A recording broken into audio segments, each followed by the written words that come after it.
여러분 안녕하세요.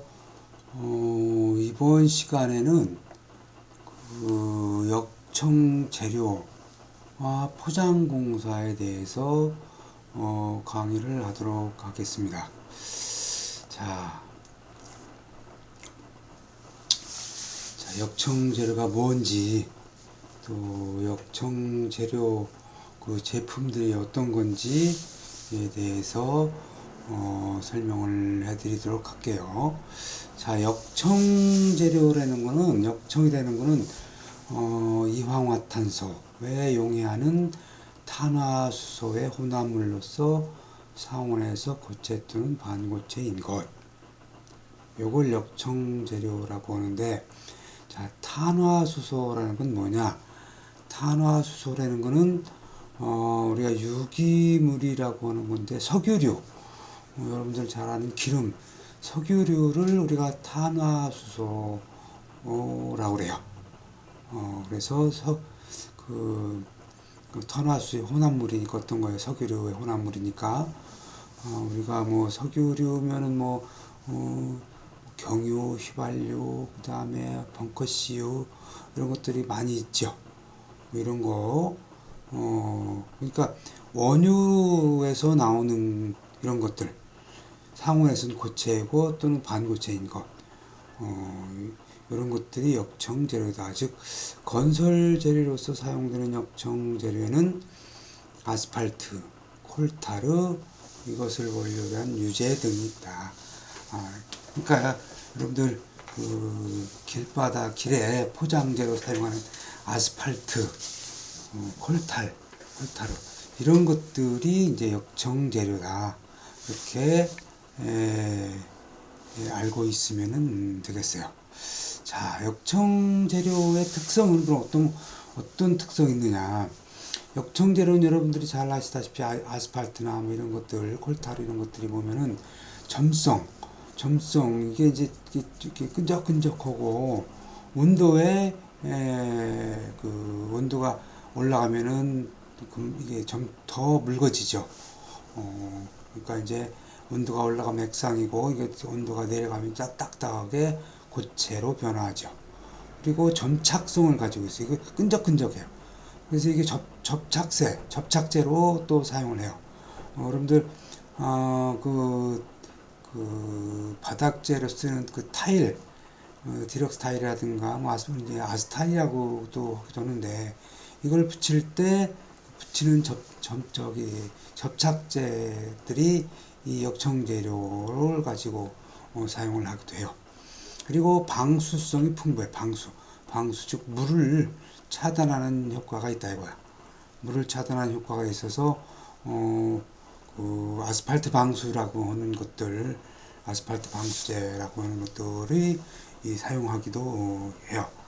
그리고 이게 이제 그 원유를 가지고 아스팔트라는 거는 원유를 가지고 뭐 석유를 빼고 난 다음에 남은 찌꺼기 갖고 만드는 것들이 이제 만들다 보니까 비교적 값이 싸요.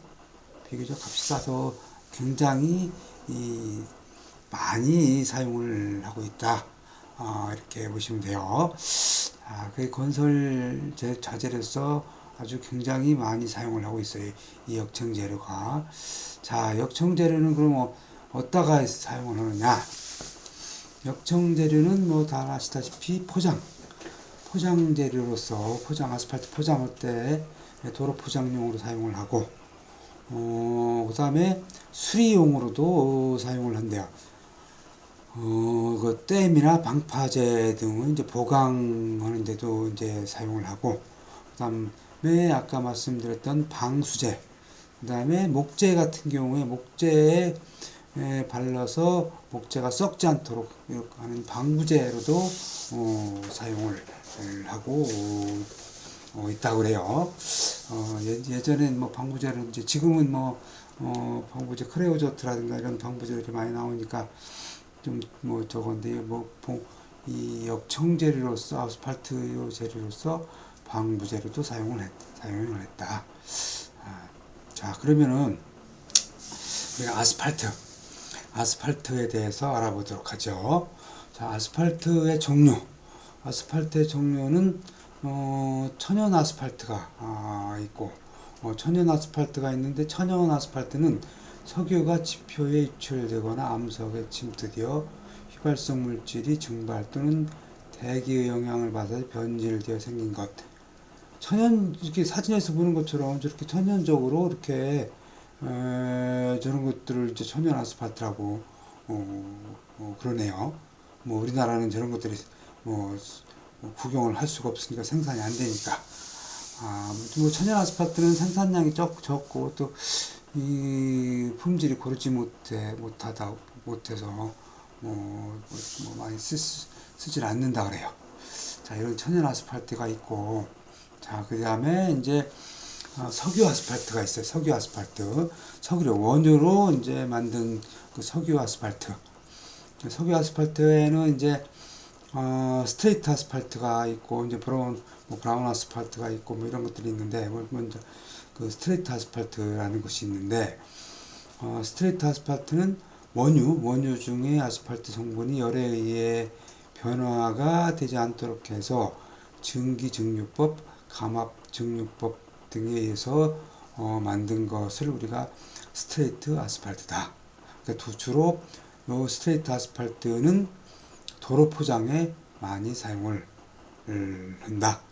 도로 포장에 대부분 도로 포장에 사용을 하고 있어요. 스트레이트 아스팔트는 즉 신장성이라든가 점착성 및 방수성 등이 풍부하나 연화점이 낮고 감원비가 크며 온도에 대한 이런 감원비,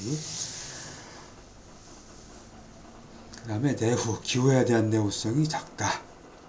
이렇게 여러분들이 이해하시면 되겠고, 일반적으로 그 도로 포장용 아스팔트를 쓰는 것이 스트레이트 아스팔트다. 이렇게 이해하시면 되겠어요. 그 다음에 이제 그 석유 아스팔트 가운데 이제 블로운 아스팔트라는 것이 있어요. 이거 우리가 이제 브라운 아스팔트라고 하기도 해요. 블로운 아스팔트.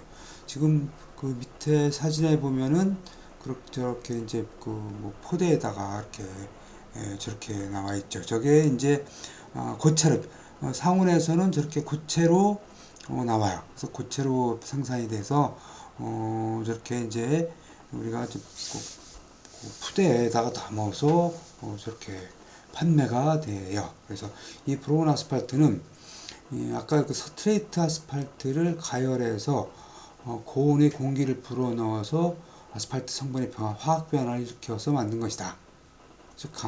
이거는 이제 주로 방수재료하고 접착제, 그다음에 방식 도장용, 즉 그 부패하거나 아니면 이제 철재료 같은 것들이 녹슬지 않도록 이런 데 이렇게 쓰는 것. 요게 이런 데 많이 사용을 하고, 요건 이제 가물성이 작고 온도에 대한 감성이 작고 탄력성이 크며 연화점이 높다. 즉 주로 상온에 쓴 고체로 되어 있어서 여러분들 저거를 쓸 때는 주로 끓여서 써요. 저거를 이제 온도를 높이게 되면은 액체화돼요. 그래서 여러분들 저게 이제 그 접착제로 끓여서 액체화해서 접착제로 쓰고 나중에 저게 이제 굳어버리는 거다. 온도가 내려가면 딱딱 또 굳겠죠. 그 다음에 여러분들 자동차의 하부에 겨울철에 염화칼슘 등으로 인해서 녹슬지 말라고 자동차 하부에 저걸 뿌려서 도장제로 사용하는 경우도 이제 주로 있어요. 자, 그래서 이런 걸 브로운 아스팔트라고 그런다. 주로 방수 재료로 주로 사용한다. 이렇게 보시면 돼요. 브로운 아스팔트는.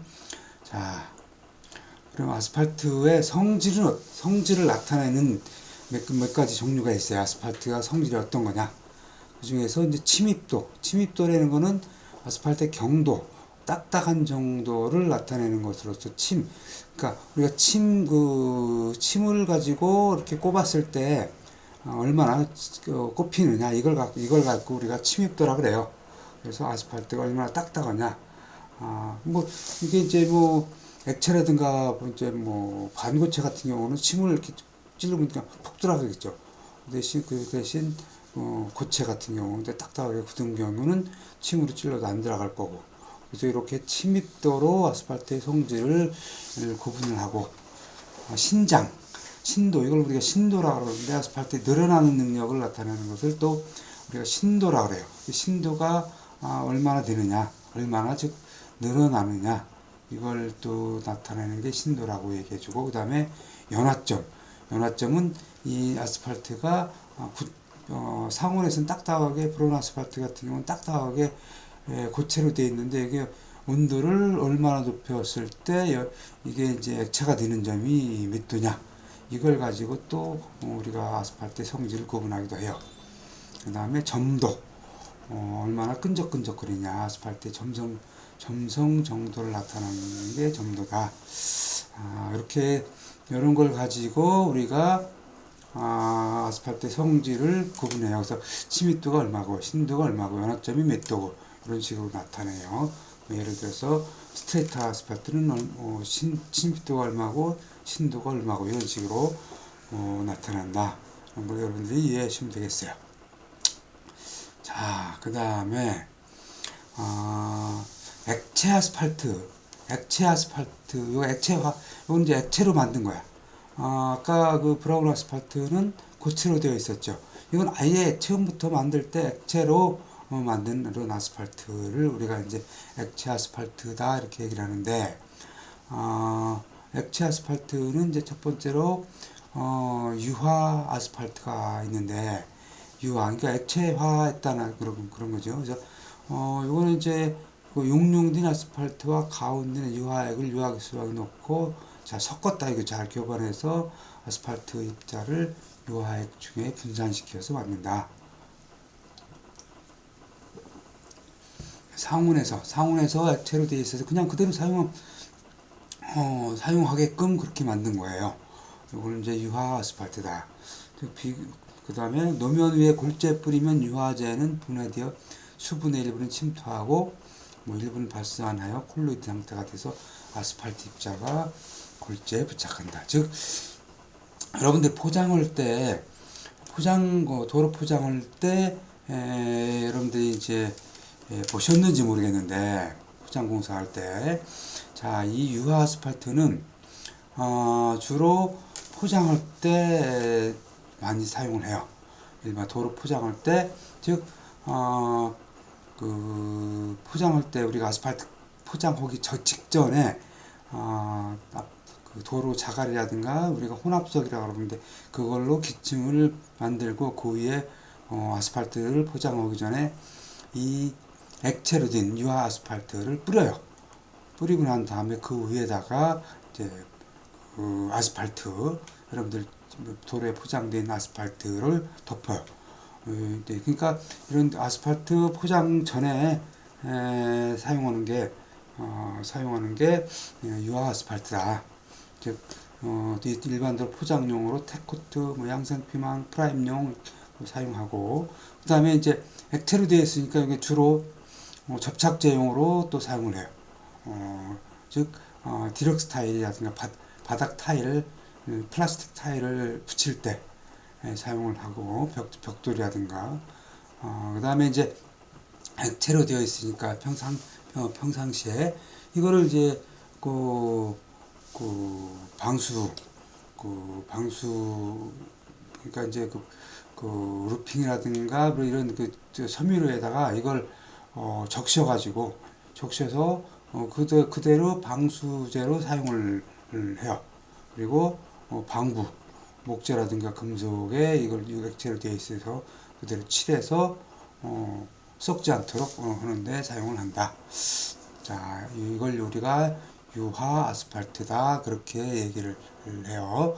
그 다음에 이제 또 같은 액체로 되어 있는데 컷백 아스팔트라는 것이 있어요. 이것도 뭐 유화 아스팔트나 뭐 똑같은 성질인데, 그냥 요거는 이제 이 뒤에 우리 이제 이 아스팔트 도로 포장 공사가 나오는데 이제 그때 또 설명을 해드리겠지만 이것도 포장용으로 사용을 해요. 컷백 아스팔트라는 것도. 자, 그래서 이거는 이제 뭐 이것도 막 휘발성 석유 유분을 용지해 놓고 이것도 아스팔트에다가 우리가 이제 석유를 넣고 섞은 거예요. 섞은 거다 보시면 돼. 그래서 아스팔트에 적당한 용도를 가해서 점들을, 그러니까 끈적끈적, 그러니까 완전히 그 점들을 좀 낮춘 거, 우리가 희석시킨 거라고 볼 수가 있겠죠. 상온에서 작업할 수 있도록. 그래서 대부분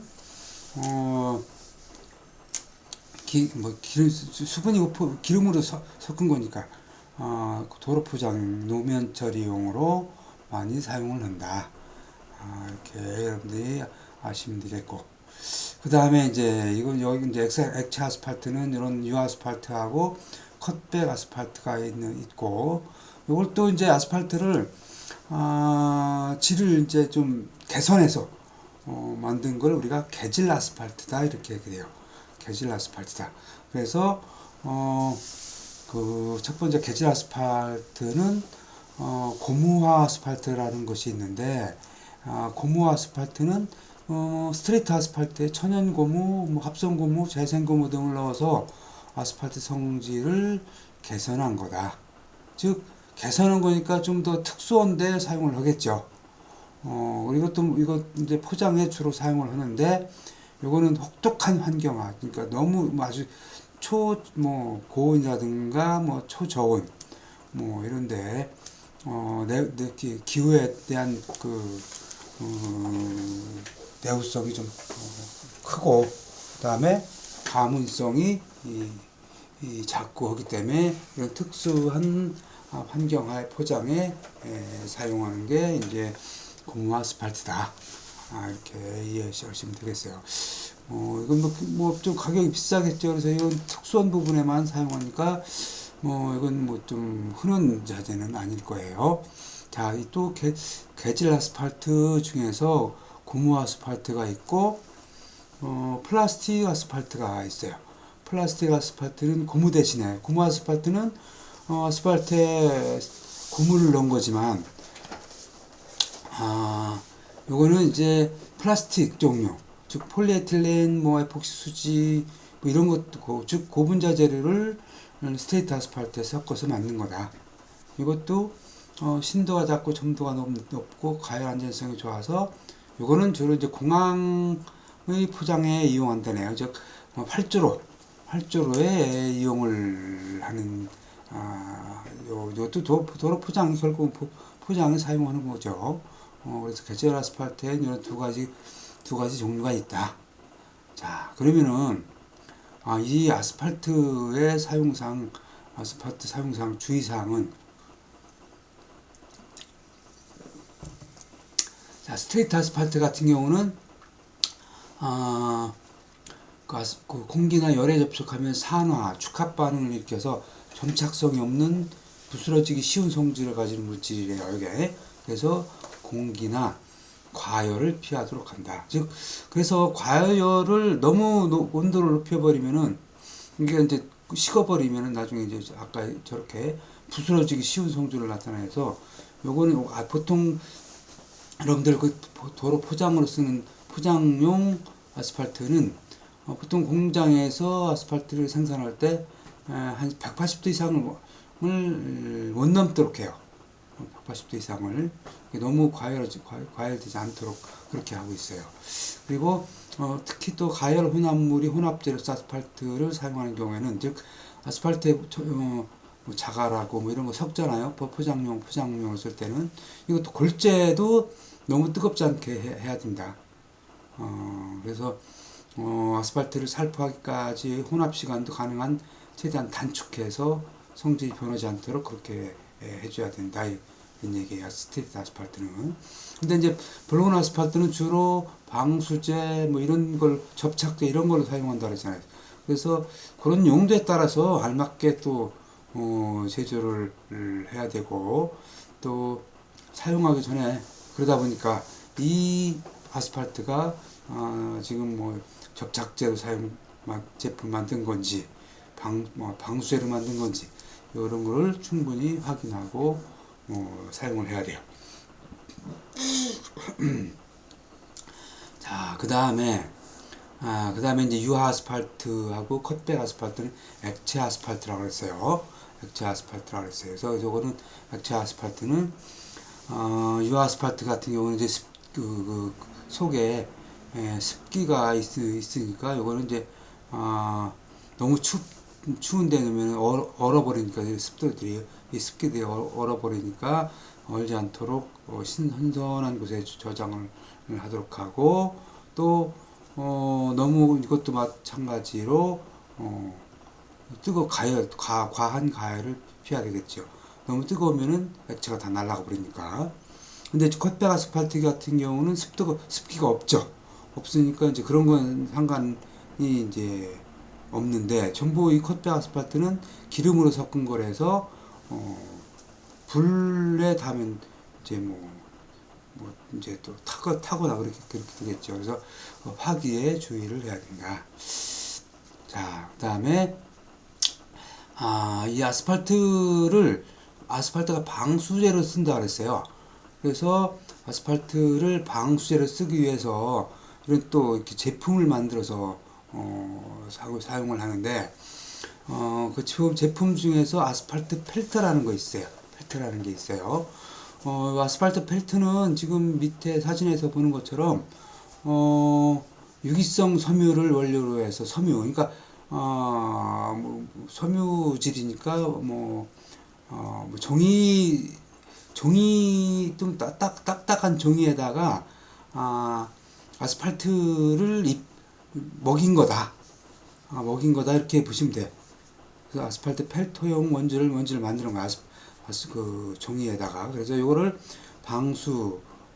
방습공사, 지붕덮기 등에 사용합니다. 즉, 여러분들 그 지붕이 콘크리트 슬랍으로 되어 있는 데도 있고, 이렇게 경사지붕이 있죠.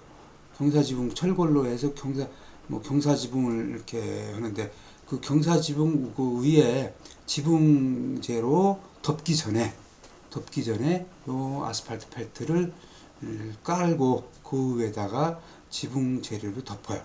요걸 이제, 그러니까 혹시 물이 그 지붕 재료를 뚫고 스며들어서 떨어지지 않도록, 내부로 물이 누수가 되지 않도록 이렇게 아스팔트 펠트를 깔고, 그러고 지붕 공사를 해요. 그 다음에 이제 아스팔트 루핑이라는 게 또 있어요. 루핑이라고 있는데, 요건 이제 유기성 섬유, 이제 기름 먹인 섬유죠. 기름 먹인 섬유에다가, 여기도 마찬가지로 아스팔트를 이제 먹인 거야. 이제 펠트하고 조금 이제 좀 틀리긴 한데, 루핑은 거의 비슷하다고 보면 돼요. 이것도 마찬가지로 방수, 지붕 덮기 바탕에 사용을 해요. 즉, 펠트를 사용하는 경우도 있고, 루핑을 사용하는 경우도 있고, 또 아스팔트 방수라고, 아스팔트 이제 슬라브 같은 경우도 아스팔트 방수에 방수제로 사용을 해요.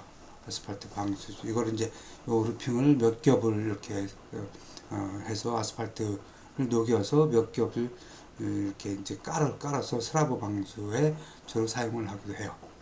자, 그리고 일반적으로 이제 지붕에 여러분들 단독주택이라든가 이런 데 보면은 밑에 사진처럼 되어 있는 지붕재로 지붕을 한 걸 볼 수가 있어요. 이걸 우리가 아스팔트 싱글이라 그래. 싱글이라 그러고, 지금 저 사진은 일부러 이제 보수공사 하려고 이제 벗겨냈는데, 그 벗겨낸 데 보면 까맣게 되어 있죠. 이렇게 접착제로 아스팔트를 쓴 거야. 그 싱글을 접착제로 하기 위해서. 이렇게 생긴 거를 우리가 아스팔트 싱글이라고 그래. 요거 이제 저렇게 공장에서 저렇게 조그맣게 저렇게 만들어서 다 연결해서 이렇게 지붕에다가 붙이죠. 주로 이제 콘크리트 면에다가 주로 붙여요. 콘크리트로 경사지게 지붕을 만들어서 거기다가 그 위에다가 저렇게 아스팔트로 접착해서 싱글을 덮어서 이렇게 시공을 해요. 저런 건 많이 아마 여러분들 봤을 거예요. 그 다음에 이제 그 역청 줄눈제라는 게 있는데, 여러분들 그 콘크리트라든가 콘크리트는 그 온도 변화에 의해서 아니면 건조 수축 작용을 일으킨다 그랬어요. 그래서 콘크리트에 균열이 발생을 한다 그랬어요. 그래서 콘크리트의 균열 발생을 막기 위해서 우리가 익스펜션 조인트를 설치를 한다고 제가 설명을 해드렸어요. 익스펜션 조인트를 한다고 설명을 해드렸는데, 이런 익스펜션 조인트를 설치를 할 때, 익스펜션 조인트를 설치할 때 이렇게 커팅을 하고 그 속에다가 이제 저런 그 이제 아스팔트를 채워서 우리가 줄눈제로 사용을 해요. 그래서 요거는 그 포장의 줄눈이 완충제 또는 그 커팅한 부분으로 줄눈 부분으로 물이 들어가지 않도록 이렇게 방수제로 사용을 한다. 이거 이제 포장 줄눈제로 줄눈판, 요건 이제 그 뭐 콜크라든가 나무하고 이제 아스팔트에 입혀서 이렇게 사용하는 줄눈판이 있고, 이걸 액체로 해서 이렇게 주입할 수 있도록 하는 그런 줄눈제가 있어요. 이렇게 해서 이제 여러분들한테 역청 제품이라는 게 뭔가를 설명을 해드렸어요. 자, 그러면은 우리가 건설 시공 중에서 또 건설 시설물 중에서 뭐 아주 굉장히 많이 사용을 하죠. 우리 도로 시설물 중에서 도로공사에 대해서 설명을 하도록 할게요. 자, 도로공사. 자, 도로는 우리가 이제 도로를 여러 가지로 이제 나눠져요. 우리가 뭐 잘 아는 고속도로, 그러니까 고속도로 우리가 국도라고 그러죠. 그리고 이제 일반 국도가 있어요. 고속도로가 아닌 고속도로가, 그러니까 차량 전용 도로를 우리가 고속도로를 알아면은 일반 국도가 있고, 그 다음에 이제 지방도로가 있어요. 지방도로가 있는데, 지방도로는 특별시에 있는 건 특별시도, 광역시에 있는 건 광역시도, 뭐 지방도, 시도, 군도 뭐 이런 것들이 있어요. 그 다음에 이런 도로를 뭐 이루기 위해서 우리가 터널도 만들고, 그 다음에 교량, 그러니까 다리도 놓고, 뭐 또 도선장, 그 다음에 도로용 엘리베이터 및 도로와 대통령령으로 정하는 모든 부속물들을 우리가 전체적으로 우리가 도로다 이렇게 얘기를 해요. 도로다 이렇게 얘기해요. 자, 그러면은 도로는 어떻게 분류를 하느냐? 도로는 먼저 이제 우리나라에 도로법이라는 게 있어요. 도로법이라는 게 있어서 아까도 얘기했지만 고속도, 국도, 일반국도, 뭐 지방도, 특별시도, 광역시도, 지방도 이런 식 법에 의해서 이렇게 나눠지고, 포장을 뭘로 포장을 했느냐에 따라서 여러분들 뭐 아스팔트 포장, 대부분 도로는 아스팔트 포장으로 되어 있죠.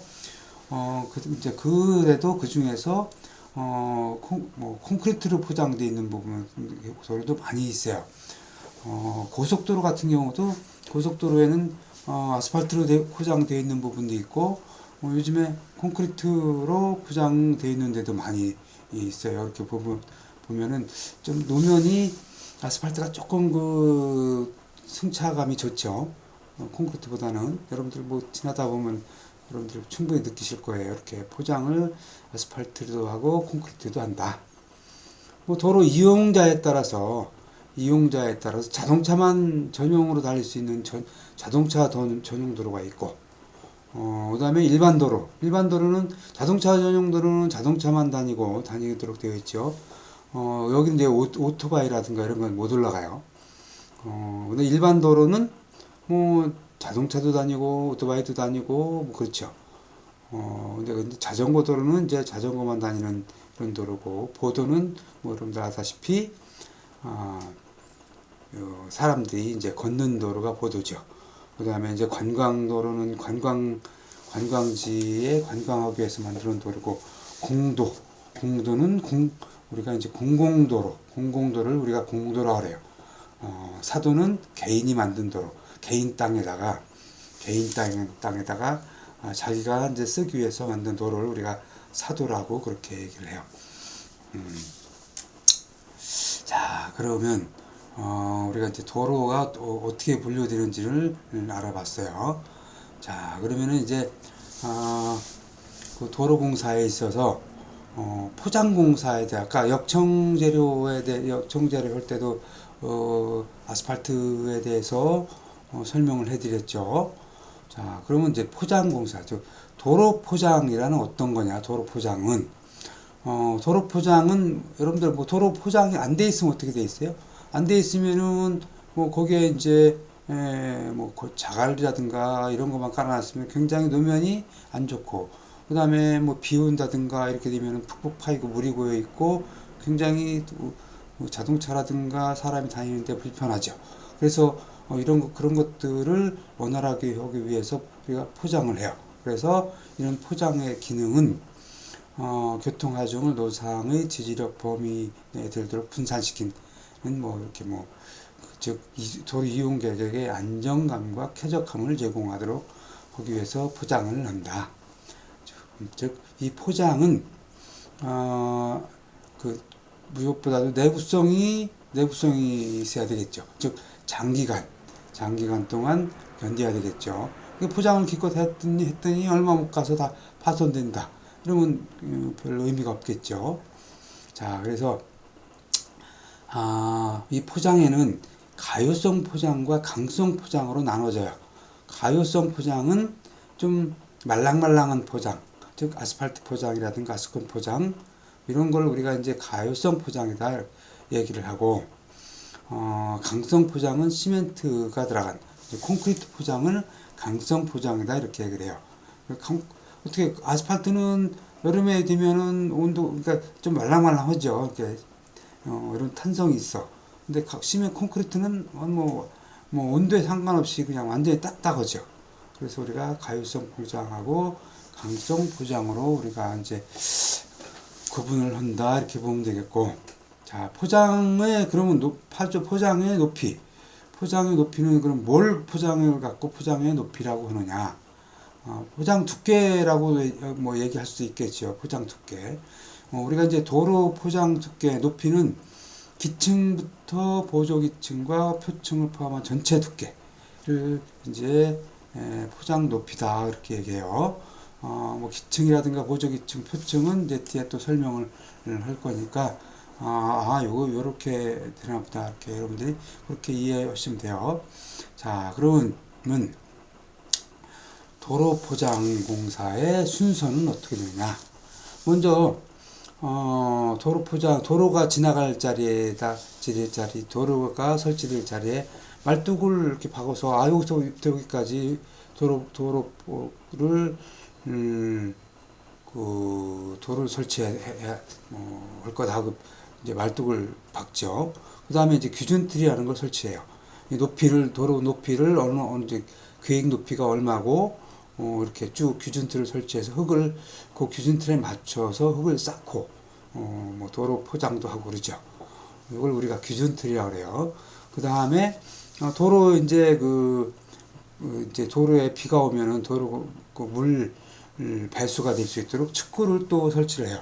측구를 설치를 하고 이제 하거나 우리가 이제 암거라고 하기도 하는데, 도로 밑에 콘크리트라든가 이런 걸로 뭐 배수를 위한 그런 관로도 설치를 하고, 그런 또 뭐 사람이 도로 횡단할 수 있도록 도로 밑에 콘크리트로 터널을 만들기도 하고 인공 터널을 만들기도 하고 그렇게 하죠. 그 다음에 이제 도로가 지나갈 자리에 나무가 있다든가 이러면은 나무 이제 다 없애버리고, 그 다음에 표토가 아주 안 좋은 이런 표토가 있으면 또 그것도 아예 이제 제거하고, 그러고 난 다음에 토공사를 하죠. 토공사라는 거는 토공사 지난 시간에 설명했듯이 낮은 데는 좋은 흙 갖다가 쌓고 또 높은 데는 깎아내야 되겠죠. 그리고 이제 성토와 절토 하는 걸 우리가 토공사라고 해요. 이렇게 해서 도로 토공사를 해요. 도로 토공사를 해서 도로 그 포장 높이 도로 포장층 높이 전까지 이걸 이렇게 흙을 토공사로 해요. 자, 그리고 토공사가 이제 끝나면은 여기 이제 이렇게 보면은 토공사를 하고 난 다음에 포장층을 구성을 해요. 이렇게 포장층. 아까 기층, 뭐 보조기층, 뭐 이렇게 쭉 이렇게 얘기했었죠. 그래서 포장 이제 토공사가 일정 이 높이가 끝나면은 그 다음에 그 이제 그림에서 보는 것처럼 차단층 또는 동상방지층이라는 거를 해요. 차단층은 뭐야? 물이 올라오는 걸 차단하는 차단층이라 그래요. 요거를. 그 다음에 이제 동상방지층. 즉, 우리나라는 겨울철에 땅이 얼죠. 그래서, 얼지 않도록 동상방지층이라는 거를, 그러니까, 보통 동상이 어는 깊이가 보통 중부지방 같은 경우는 뭐 1m 좀 안 되긴 하는데 보통 1m 정도를 해요. 그러니까 그 1m 표층에서부터 표면에서부터 1m까지는 물이 있으면 안 되겠죠. 물이 있으면 안 되겠죠. 그래서 여기는 물이 없는 자갈이라든가 이런 혼합석을 깔게 돼요. 그래서 노상 보조기층 이렇게 되어 있는 부분은 물이 없는 이런 좋은 흙 내지는 좋은 돌, 자갈 이런 걸 깔게 돼요.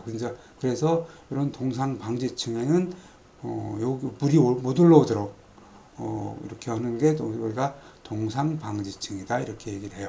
그리고 그 위에 노상 한 1m 정도를 좋은 흙으로 덮는다 그랬어요. 좋은 흙으로 덮고 1m 위에는 이제 보조기층이라 해서 이것도 한 3-40cm 자갈 위주로 깔고 자갈 위에는 이제 기층이라 그래서 이제 모래하고 자갈 섞인 거를 이렇게 또 깔아요. 깔고 그 위에 그 아까 얘기한 그 유화 아스팔트라든가 이런 걸 깔고 아스팔트 포장을 하죠. 아스팔트 포장을 보통 두 번에 나눠서 해요. 포장 일반 도로는 보통 한 15cm 정도 두께로 하는데 아스팔트만 이걸 이제 표층 한 7 하고 그다음에 이제 상부에 이제 마모층 이렇게 해서 포장층이 구성이 돼요. 이렇게 이런 식으로 공사를 해요. 자, 그러면은 노상과 노체. 노상은 아까 그림에서 보는 것처럼 보조기층 아래 한 1m 부분을 노상이라고 얘기했어요. 그 밑에 노상층 밑에를 우리가 노체라고 해요. 노체라고 해요. 그래서 노상간의 부분 토공사 부분 이거를 우리가 노체라고 합니다. 동상방지층 아까 설명을 해드렸죠. 이걸 우리가 선택층이라고 하는데 얼지 못하도록 하는 거를 즉 동결 융해 작용으로 해서 포장 파손을 방지하기 위해 마무리된 노상면 위에 포설되는 층 쇠석 그러니까 깬 자갈이라든가 하상 재료 즉 하천에서 자갈 모래 섞인 거 이런 것들 스레그득 이런 것들 즉 물이 잘 빠지는 그 얼지 않는 재료를 우리가 사용을 해요. 동상 방지층에는. 그리고 이제 보조기층이라고 돼 있어요. 또 보조기층은 마찬가지로 이것도 이제 그 무슨 돌, 자갈, 모래, 슬래금 이런 것들을 이제 사용하고 그 다음에 이제 기층은 포장면 바로 밑부분이기 때문에 이건 이제 보통 자갈하고 모래 섞인 걸 사용을 해요. 우리가 혼합석이다 이렇게 얘기를 해요. 이렇게 그러니까 지금부터 여러분들이 기층, 보조기층 뭐 이런 걸 이제 구분할 줄 알아야 돼요. 자, 그리고 요 포장을 하기 위해서 우리가 이제 아스팔트라는 거를 사용을 하는데, 아스팔트 종류는 천연 아스팔트가 있고 석유 아스팔트가 있고, 요 뭐 질을 개선시킨 개질 아스팔트가 있다 그랬어요. 천연 아스팔트는 워낙 뭐 제품이 균일하지 않고 별로 이제 안 나오다 보니까 대부분 안 쓴다 그랬고, 석유 아스팔트 중에서 브로운 아스팔트, 스트레이트 아스팔트가 있는데 주로 이거를 이제 포장용은 스트레이트 아스팔트를 주로 사용을 한다 그랬어요. 브로운 아스팔트는 방수제라든가 접착제 이런 걸 사용을 한다 그랬고, 그 다음에 개질 아스팔트는 개질로 한 거, 플라스틱 아스팔트, 고무 아스팔트를 주로 이제 개질 아스팔트라고 한다 그랬어요. 이거 이제 이런 아스팔트를 쓰고,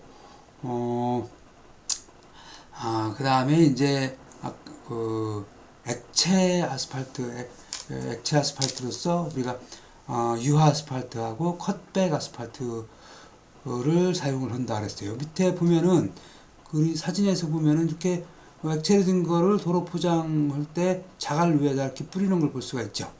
이걸 우리가 액체 아스팔트 라고 그렇게 얘기를 해요.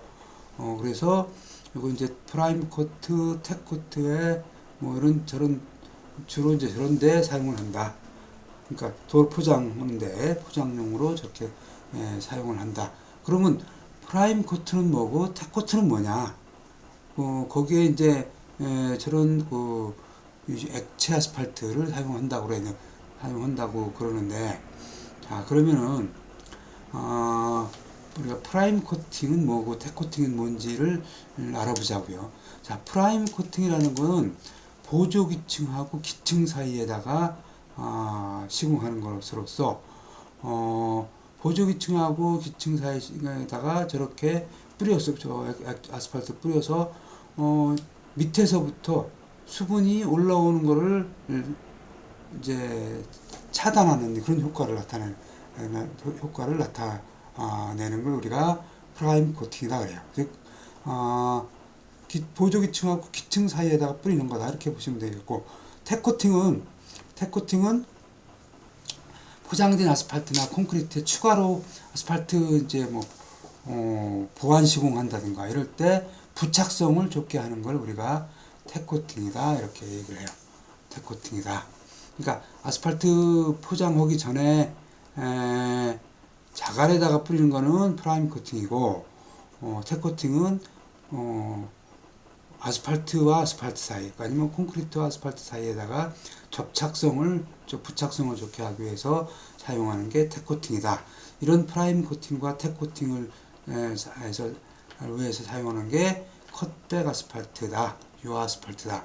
이렇게 여러분들이 이해해 주시면 되겠어요. 자, 그리고 아스팔트 혼합물. 아스팔트에는 어떤 것들이 들어가냐? 아스팔트 우리가 포장용으로 사용하는 아스팔트에는 우선 아스팔트 유제가 들어가죠. 즉 스트레이트 아스팔트를 녹인 거. 주로 이제 이런 게 들어가고, 그 다음에 광물성 채움제라는 거는 즉 자갈, 석분, 아스팔트가 섞여 있는 이런 걸 우리가 광물성 채움제라고 그러죠. 주로 석분이라든가 필러 이런 성분들이 들어간다.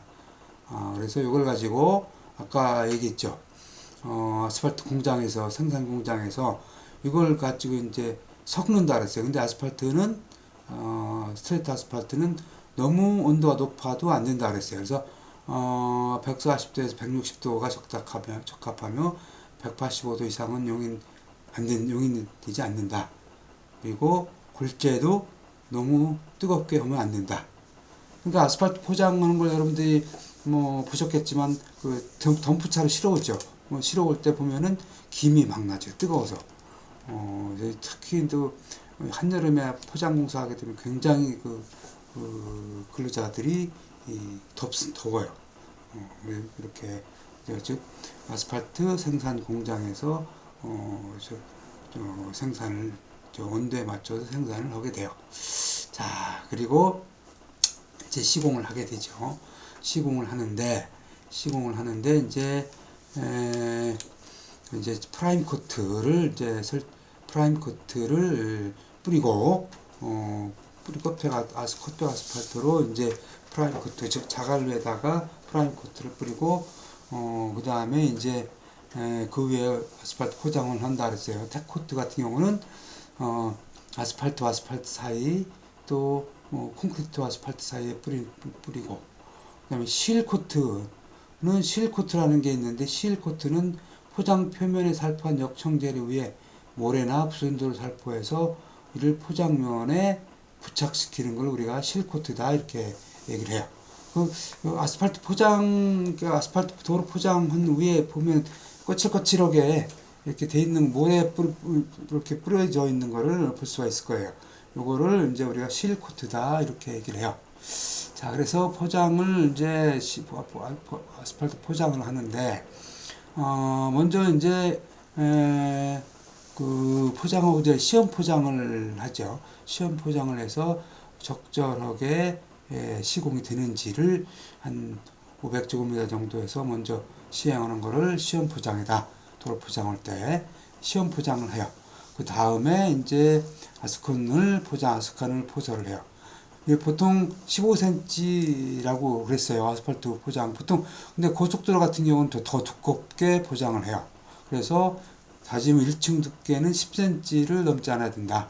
즉, 15cm를 하게 되면 보통, 7cm, 8cm, 뭐 이렇게. 그러니까 1층은 8cm 하고, 그 다음에 표면을 또 7cm 하고, 이런 식으로, 그런 식으로 포장을 해요. 그럼 또 10cm를 넘지 않도록 그렇게 포장을 한다. 자, 이제, 포장 시공할 때, 저런 장비로 포장을 하게 되는데, 이건 이제 건설 안전 시간에 장비에 대해서 설명을 따로 하기도 하는데, 요 아스콘 포장할 때는 아스콘 포설기가 또 별도로 있어요. 아스콘 포설기로 아스콘을 포설하고 난 다음에 저런 그 롤라, 메카덤 롤라, 텐덤 롤라, 뭐 타이어 롤라 이런 걸로 여러분들 저 포장공사 할 때 많이 봤을 거예요. 아스콘 위를 저렇게 이제 눌러지죠. 주로 이제 메카덤 롤라로 먼저 하고, 그 다음에 텐덤 롤라로 하고, 그 다음에 마지막으로 타이어 롤러로 마지막으로 다짐을 하죠. 이렇게 요 장비도 여러분들이 좀 알아두셔야 돼. 자, 그 다음에 이제 콘크리트 포장에 대해서. 콘크리트는 여러분들 잘 알다시피 시멘트하고 자갈 섞은 걸 이런 거 이제 그걸 갖다가 포장용으로 사용하는 걸 우리가 콘크리트 포장이다 그렇게 얘기하죠. 포장용 재료는 알다시피 시멘트, 골재, 혼화재료, 줄눈재. 그 다음에 배합은 콘크리트 면에 따라서 콘크리트의 이제 도로 포장의 종류에 따라서 배합 강도를 정해서 배합을 하게 되죠. 그 다음에 이제 이거를 콘크리트 피니셔라고 하는 걸 가지고 콘크리트를 다설해요. 이거는 한 번에 콘크리트는 아스팔트처럼 나눠서 하고 그러진 않아요.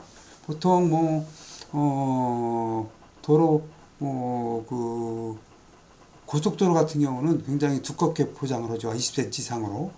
그래서 콘크리트 피니셔로다가 포설 두께는 15에서 20cm 이상이 되도록 아스팔트 고속도로 같은 경우는 한 30cm 정도 해요. 굉장히 두껍게 포장을 한다. 이건 한꺼번에. 그래서 이렇게 보면은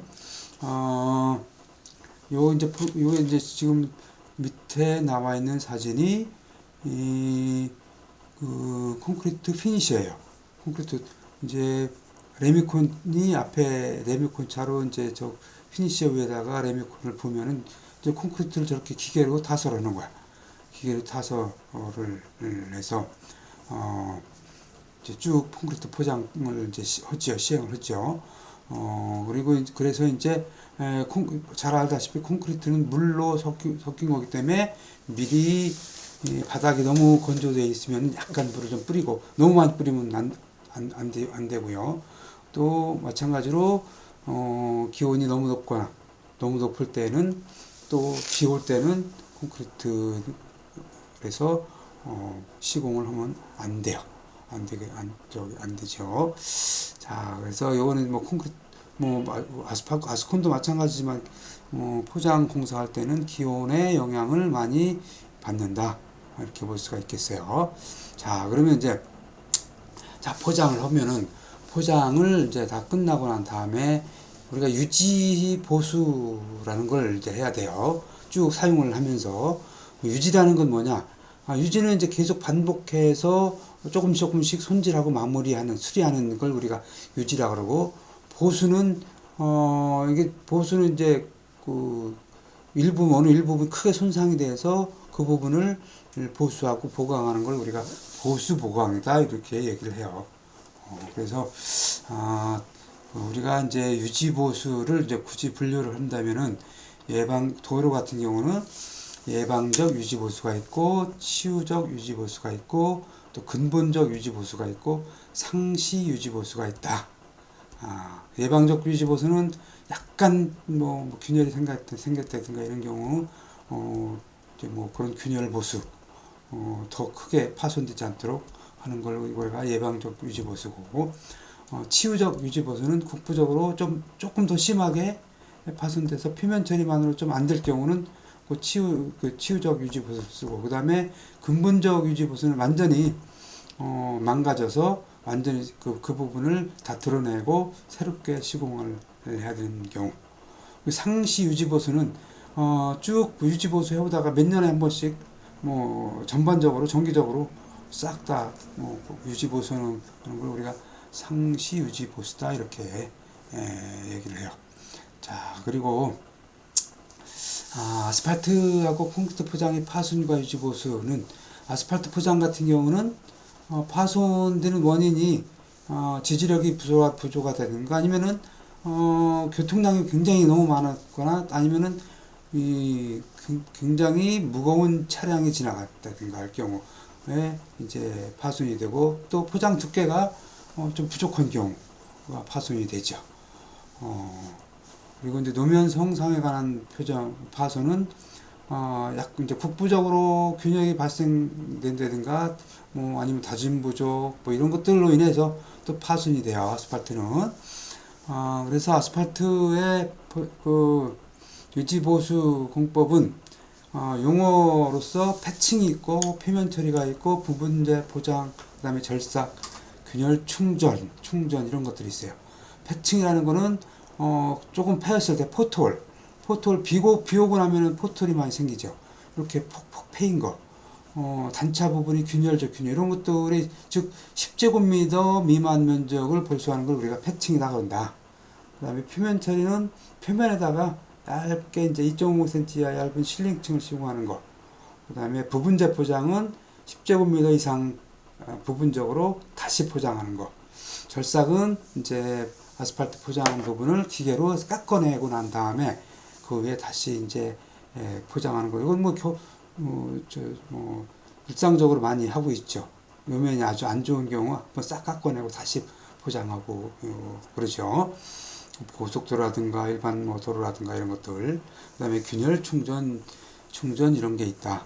그리고 이제 보수공법으로서는 덧씌우기 이제 우리가 영어로 오버레이라고 하는데 한번 덧씌우는 거가 있고 이게 이제 그 노면의 평탄성을 개량하고 노면의 균열에 빗물이 침투하는 것을 방지하기 위해서 덧씌우기를 하는데 이 덧씌우기 하는 거는 기존에 있는 도로면에다가 덧씌우기를 하다 보니까 이 자꾸 높아져 버리죠 노면이. 그래서 대부분 한번 깎아내고 난 다음에 덧씌우기를 하죠. 이걸 이제 우리가 절삭 덧씌우기다 이렇게 얘기하고 재포장 공법은 아예 포장을 걷어내고 난 다음에 다시 포장을 하는 것을 우리가 재포장이다 이렇게 얘기를 해요. 그리고 이제 콘크리트 포장이 있어. 콘크리트 포장 부위는 그럼 어떻게 하느냐? 콘크리트 포장 부위에는 콘크리트 같은 경우는 주로 파손이 이 콘크리트의 그뭐 모서리